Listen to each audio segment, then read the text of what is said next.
ओम शांति। 16 अक्टूबर 2025 बाबा के महावाक्य। मीठे बच्चे, एकांत में बैठ अब ऐसा अभ्यास करो जो अनुभव हो मैं शरीर से भिन्न आत्मा हूँ। इसको ही जीते जी मरना कहा जाता है। प्रश्न, एकांत का अर्थ क्या है? एकांत में बैठ तुमको कौन सा अनुभव करना है? उत्तर, एकांत का अर्थ है एक की याद में इस शरीर का अंत हो।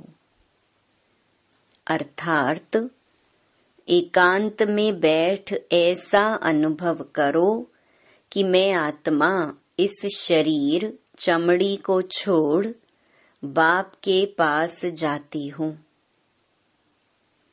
कोई भी याद ना रहे, बैठे बैठे अशरीरी हो जाओ। जैसे कि हम इस शरीर से मर गए, बस हम आत्मा हैं, शिव बाबा के बच्चे हैं। इस प्रैक्टिस से देहभान टूटता जाएगा। ओम शांति। बच्चों को बाप पहले पहले समझाते हैं कि मीठे मीठे बच्चों, जब यहाँ बैठते हो तो अपने को आत्मा समझ बाप को याद करते रहो और कोई तरफ बुद्धि नहीं जानी चाहिए। यह तुम बच्चे जानते हो, हम आत्मा हैं। पार्ट हम आत्मा बजाती हैं इस शरीर द्वारा। आत्मा अविनाशी, शरीर विनाशी है। तो तुम बच्चों को देही अभिमानी बन बाप की याद में रहना है। हम आत्मा हैं, चाहे तो इन ऑर्गन से काम लेवें व ना लेवें। अपने को शरीर से अलग समझना चाहिए। बाप कहते हैं, अपने को आत्मा समझो, देह को भूलते जाओ। हम आत्मा इंडिपेंडेंट हैं। हमको सिवाय एक बाप के और कोई को याद नहीं करना है। जीते जी मौत की अवस्था में रहना है। हम आत्मा का योग रहना है अब बाप के साथ। बाकी तो दुनिया से, घर से मर गए। कहते हैं ना, आप मोए मर गई दुनिया। अब जीते जी तुमको मरना है। हम आत्मा शिव बाबा के बच्चे हैं। शरीर का भान उड़ाते रहना चाहिए। बाप कहते हैं, अपने को आत्मा समझो और मुझे याद करो। शरीर का भान छोड़ो। यह पुराना शरीर है ना, पुरानी चीज को छोड़ा जाता है ना। अपने को अशरीरी समझो। अभी तुमको बाप को याद करते करते बाप के पास जाना है। ऐसे करते करते फिर तुमको आदत पड़ जाएगी। अभी तो तुमको घर जाना है, फिर इस पुरानी दुनिया को याद क्यों करें? एकांत में बैठ ऐसे अपने साथ मेहनत करनी है। भक्ति मार्ग में भी कोठरी में अंदर बैठ माला फेरते हैं, पूजा करते हैं। तुम भी एकांत में बैठ यह कोशिश करो तो आदत पड़ जाएगी। तुमको मुख से तो कुछ बोलना नहीं है, इसमें है बुद्धि की बात। शिव बाबा तो है सिखलाने वाला, उनको तो पुरुषार्थ नहीं करना है। यह बाबा पुरुषार्थ करते हैं, वह फिर तुम बच्चों को भी समझाते हैं। जितना हो सके ऐसे बैठकर विचार करो। अभी हमको जाना है अपने घर। इस शरीर को तो यहाँ छोड़ना है। बाप को याद करने से ही विकर्म विनाश होंगे और आयु भी बढ़ेगी। अंदर यह चिंतन चलना चाहिए, बाहर में कुछ बोलना नहीं है। भक्ति मार्ग में भी ब्रह्म तत्व को या कोई शिव को भी याद करते हैं, परंतु वह याद कोई यथार्थ नहीं है। बाप का परिचय ही नहीं तो याद कैसे करें। तुमको अब बाप का परिचय मिला है। सवेरे सवेरे उठकर एकांत में ऐसे अपने साथ बातें करते रहो। विचार सागर मंथन करो, बाप को याद करो। बाबा, हम अभी आया कि आया आपकी सच्ची गोद में। वह है रूहानी गोद, तो ऐसे ऐसे अपने साथ बातें करनी चाहिए। बाबा आया हुआ है। बाबा कल्प कल्प आकर हमको राजयोग सिखलाते हैं। बाप कहते हैं, मुझे याद करो और चक्कर को याद करो। स्वदर्शन चक्रधारी बनना है। बाप में ही सारा ज्ञान है ना चक्कर का, वह फिर तुमको देते हैं। तुमको त्रिकालदर्शी बना रहे हैं। तीनों कालों अर्थात आदि मध्य अंत को तुम जानते हो। बाप भी है परम आत्मा, उनको शरीर तो है नहीं। अभी इस शरीर में बैठ तुमको समझाते हैं। यह वंडरफुल बात है। भागीरथ पर विराजमान होंगे तो जरूर दूसरी आत्मा है। बहुत जन्मों के अंत का जन्म इनका है। नंबर 1 पावन, वही फिर नंबर 1 पतित बनते हैं। वह अपने को भगवान विष्णु आदि तो कहते नहीं। यहाँ एक भी आत्मा पावन है नहीं, सब पतित ही हैं। तो बाबा बच्चों को समझाते हैं, ऐसे ऐसे विचार सागर मंथन करो तो इससे तुमको खुशी भी रहेगी। इसमें एकांत भी जरूर चाहिए। एक की याद में शरीर का अंत होता है, उनको कहा जाता है एकांत। यह चमड़ी छूट जाएगी। सन्यासी भी ब्रह्म की याद में व तत्व की याद में रहते हैं। उस याद में रहते रहते शरीर का भान छूट जाता है। बस हमको ब्रह्म में लीन होना है। ऐसे बैठ जाते हैं।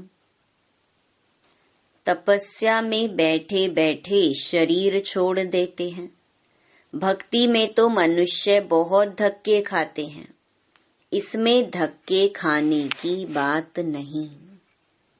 याद में ही रहना है। पिछाड़ी में कोई याद ना रहे। गृहस्थ व्यवहार में तो रहना ही है, बाकी टाइम निकालना है। स्टूडेंट को पढ़ाई का शौक होता है ना, यह पढ़ाई है। अपने को आत्मा न समझने से बाप, टीचर, गुरु सबको भूल जाते हैं। एकांत में बैठ ऐसे ऐसे विचार करो। गृहस्थी घर में तो वाइब्रेशन ठीक नहीं रहता है। अगर अलग प्रबंध है तो एक कोठरी में एकांत में बैठ जाओ। माताओं को तो दिन में भी टाइम मिलता है। बच्चे आदि स्कूल में चले जाते हैं। जितना टाइम मिले यही कोशिश करते रहो। तुमको तो एक घर है, बाप को तो कितने ढेर के ढेर दुकान हैं, और ही वृद्धि होती जाएगी। मनुष्यों को तो धंधे आदि की चिंता होती है तो नींद भी फिट जाती है। यह व्यापार भी है ना। कितना बड़ा शर्राफ है, कितना बड़ा मट्टा सट्टा करते हैं। पुराने शरीर आदि लेकर नया देते हैं, सबको रास्ता बताते हैं। यह भी धंधा उनको करना है। यह व्यापार तो बहुत बड़ा है। व्यापारी को व्यापार का ही ख्याल रहता है। बाबा ऐसे ऐसे प्रैक्टिस करते हैं, फिर बतलाते हैं ऐसे ऐसे करो। जितना तुम बाप की याद में रहेंगे तो स्वतः ही नींद फिट जाएगी। कमाई में आत्मा को बहुत मजा आएगा। कमाई के लिए मनुष्य रात में भी जागते हैं। सीजन में सारी रात भी दुकान खुला रहता है। तुम्हारी कमाई रात को और सवेरे को बहुत अच्छी होगी। स्वदर्शन चक्रधारी बनेंगे, त्रिकालदर्शी बनेंगे। 21 जन्म के लिए धन इकट्ठा करते हैं। मनुष्य साहूकार बनने के लिए पुरुषार्थ करते हैं। तुम भी बाप को याद करेंगे तो विकर्म विनाश होंगे, बल मिलेगा। याद की यात्रा पर नहीं रहेंगे तो बहुत घाटा पड़ जाएगा, क्योंकि सिर पर पापों का बोझा बहुत है। अब जमा करना है, एक को याद करना है और त्रिकालदर्शी बनना है। यह अविनाशी धन आधा कल्प के लिए इकट्ठा करना है। यह तो बहुत वैल्यूबल है। विचार सागर मंथन कर रतन निकालने हैं। बाबा जैसे खुद करते हैं, बच्चों को भी युक्ति बतलाते हैं। कहते हैं, बाबा माया के तूफान बहुत आते हैं। बाबा कहते हैं, जितना हो सके अपनी कमाई करनी है, यही काम आनी है। एकांत में बैठ बाप को याद करना है। फुर्सत है तो सर्विस भी मंदिरों आदि में बहुत कर सकते हो। बैज जरूर लगा रहे। सब समझ जाएंगे यह रूहानी मिलिट्री है। तुम लिखते भी हो, हम स्वर्ग की स्थापना कर रहे हैं। आदि सनातन देवी देवता धर्म था, अब नहीं है, जो फिर स्थापन करते हैं। यह लक्ष्मी नारायण एम ऑब्जेक्ट है ना। कोई समय यह ट्रांसलाइट का चित्र बैटरी सहित उठाकर परिक्रमा देंगे और सबको कहेंगे, यह राज्य हम स्थापन कर रहे हैं। यह चित्र सबसे फर्स्ट क्लास है। यह चित्र बहुत नामी ग्रामी हो जाएगा। लक्ष्मी नारायण सिर्फ एक तो नहीं थे, उन्हों की राजधानी थी ना। यह स्वराज्य स्थापन कर रहे हैं। अब बाप कहते हैं, मन मना भव। बाप को याद करो तो विकर्म विनाश होंगे। कहते हैं, हम गीता का सप्ताह मनाएंगे। यह सब प्लान कल्प पहले मुहाफिक बन रहे हैं। परिक्रमा में यह चित्र लेना पड़े। इनको देखकर सब खुश होंगे। तुम कहेंगे, बाप को और वर्षे को याद करो। मन मना भव। यह गीता के अक्षर है ना। भगवान शिव बाबा है, वह कहते हैं मुझे याद करो तो विकर्म विनाश हो। 84 के चक्कर को याद करो तो यह बन जाएंगे। लिटरेचर भी तुम सौगात देते रहो। शिव बाबा का भंडारा तो सदा भरपूर है। आगे चलकर बहुत सर्विस होगी। एम ऑब्जेक्ट कितनी क्लियर है। एक राज्य एक धर्म था। बहुत साहूकार थे। मनुष्य चाहते हैं एक राज्य एक धर्म हो। मनुष्य जो चाहते हैं सो अब आसार दिखाई पड़ते हैं। फिर समझेंगे यह तो ठीक कहते हैं। 100% पवित्रता सुख शांति का राज्य फिर से स्थापन कर रहे हैं। फिर तुमको खुशी भी रहेगी। याद में रहने से ही तीर लगेगा। शांति में रह थोड़े अक्षर ही बोलने हैं, जास्ती आवाज नहीं। गीत कविताएं आदि कुछ भी बाबा पसंद नहीं करते। बाहर वाले मनुष्यों से रीस नहीं करनी है। तुम्हारी बात ही और है। अपने को आत्मा समझ बाप को याद करना है बस। स्लोगन भी अच्छे हो जो मनुष्य पढ़कर जागे। बच्चे वृद्धि को पाते रहते हैं। खजाना तो भरपूर रहता है। बच्चों का दिया हुआ फिर बच्चों के काम में ही आता है। बाप तो पैसे नहीं ले आते हैं। तुम्हारी चीजें तुम्हारे काम में आती हैं। भारतवासी जानते हैं हम बहुत सुधार कर रहे हैं। 5 वर्ष के अंदर इतना अनाज होगा जो अनाज की कभी तकलीफ नहीं होगी। और तुम जानते हो ऐसी हालत होगी जो अन्न खाने के लिए नहीं मिलेगा। ऐसे नहीं अनाज कोई सस्ता होगा। तुम बच्चे जानते हो हम 21 जन्मों के लिए अपना राज्य भाग्य पा रहे हैं। यह थोड़ी बहुत तकलीफ तो सहन करनी ही है। कहा जाता है खुशी जैसी खुराक नहीं।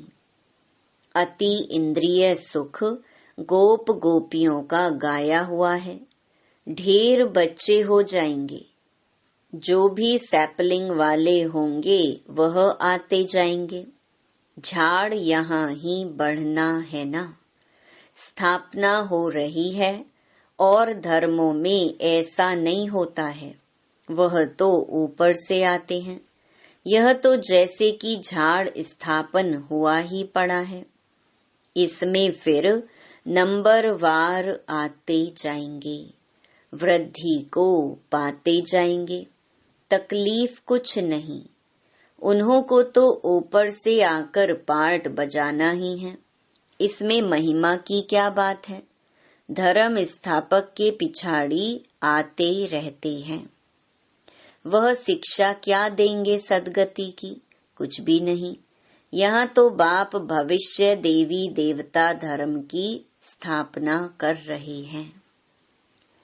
संगम युग पर नया सैपलिंग लगाते हैं ना। पहले पौधों को गमले में लगाकर फिर नीचे लगा देते हैं। वृद्धि होती जाती है। तुम भी अब पौधा लगा रहे हो।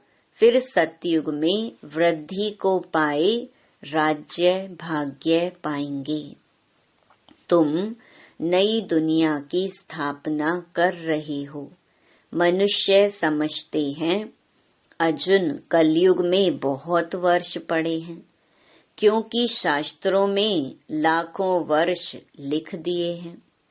समझते हैं कलयुग में अभी 40,000 वर्ष पड़े हैं। फिर बाप आकर नई दुनिया बनाएंगे। कोई समझते हैं यह वही महाभारत लड़ाई है। गीता का भगवान भी जरूर होगा। तुम बतलाते हो श्री कृष्ण तो था नहीं। बाप ने समझाया है, श्री कृष्ण तो 84 जन्म लेते हैं। एक फीचर्स न मिले दूसरे से, तो यहाँ फिर श्री कृष्ण कैसे आएंगे? कोई भी इन बातों पर विचार नहीं करते हैं। तुम समझते हो श्री कृष्ण स्वर्ग का प्रिंस, वह फिर द्वापर में कहाँ से आएगा? इस लक्ष्मी नारायण के चित्र को देखने से ही समझ में आ जाता है, शिव बाबा यह वर्षा दे रहे हैं। सतयुग की स्थापना करने वाला बाप ही है। यह गोला, झाड़ आदि के चित्र कम थोड़े ही हैं। एक दिन तुम्हारे पास यह सब चित्र ट्रांसलाइट के बन जाएंगे। फिर सब कहेंगे हमको ऐसे चित्र ही चाहिए। इन चित्रों से फिर विहंग मार्ग की सर्विस हो जाएगी। तुम्हारे पास बच्चे इतने आएंगे जो फुर्सत नहीं रहेगी। ढेर आएंगे, बहुत खुशी होगी। दिन प्रतिदिन तुम्हारा फोर्स बढ़ता जाएगा। ड्रामा अनुसार जो फूल बनने वाले होंगे उनको टच होगा। तुम बच्चों को ऐसे नहीं कहना पड़ेगा कि बाबा इनकी बुद्धि को टच करो। टच कोई बाबा थोड़ी करते हैं, समय पर आपे ही टच होगा। बाप तो रास्ता बताएंगे ना। बहुत बच्चियां लिखती हैं, हमारे पति की बुद्धि को टच करो। ऐसे सबकी बुद्धि को टच करेंगे, फिर तो सब स्वर्ग में इकट्ठे हो जाएं। पढ़ाई की ही मेहनत है। तुम खुदाई खिदमतगार हो ना। सच्ची सच्ची बात बाबा पहले से ही बता देते हैं, क्या क्या करना है। ऐसे चित्र ले जाने पड़ेंगे। सीढ़ी का भी ले जाना पड़े। ड्रामा अनुसार स्थापना तो होनी ही है। बाबा सर्विस के लिए जो डायरेक्शन देते हैं उस पर ध्यान देना है। बाबा कहते हैं, बैजेस किस्म किस्म के लाखों बनाओ। ट्रेन की टिकट लेकर 100 माइल तक सर्विस करके आओ। एक डिब्बे से दूसरे में, फिर तीसरे में। बहुत सहज है। बच्चों को सर्विस का शौक रहना चाहिए। अच्छा, मीठे मीठे सिकी लधे बच्चों प्रति मात पिता बाप दादा का याद प्यार और गुड मॉर्निंग। रूहानी बाप की रूहानी बच्चों को नमस्ते। धारणा के लिए मुख्य सार। पहला, विचार सागर मंथन कर अच्छे अच्छे रतन निकालने हैं। कमाई जमा करनी है। सच्चा सच्चा खुदाई खिदमतगार बन सेवा करनी है। दूसरा, पढ़ाई का बहुत शौक रखना है। जब भी समय मिले एकांत में चले जाना है। ऐसा अभ्यास हो जो जीते जी इस शरीर से मरे हुए हैं। इस स्टेज का अनुभव होता रहे। देह का भान भी भूल जाए। वरदान, अपने मूल संस्कारों के परिवर्तन द्वारा विश्व परिवर्तन करने वाले उदाहरण स्वरूप भव। हर एक में जो अपना मूल संस्कार है, जिसको नेचर कहते हो, जो समय प्रति समय आगे बढ़ने में रुकावट डालता है, उस मूल संस्कार का परिवर्तन करने वाले उदाहरण स्वरूप बनो, तब संपूर्ण विश्व का परिवर्तन होगा। अब ऐसा परिवर्तन करो जो कोई यह वर्णन न करे कि इनका यह संस्कार तो शुरू से ही है। जब परसेंटेज में अंश मात्र भी पुराना कोई संस्कार दिखाई ना दे, वर्णन ना हो, तब कहेंगे यह संपूर्ण परिवर्तन के उदाहरण स्वरूप हैं। स्लोगन: अब प्रयत्न का समय बीत गया, इसलिए दिल से प्रतिज्ञा कर जीवन का परिवर्तन करो। अव्यक्त इशारे स्वयं और सर्व के प्रति मनसा द्वारा योग की शक्तियों का प्रयोग करो। जैसे साइंस प्रयोग में आती है तो समझते हैं कि साइंस अच्छा काम करती है। ऐसे साइलेंस की शक्ति का प्रयोग करो। इसके लिए एकाग्रता का अभ्यास बढ़ाओ। एकाग्रता का मूल आधार है मन की कंट्रोलिंग पावर, जिससे मनोबल बढ़ता है। इसके लिए एकांतवासी बनो। अच्छा, ओम शांति।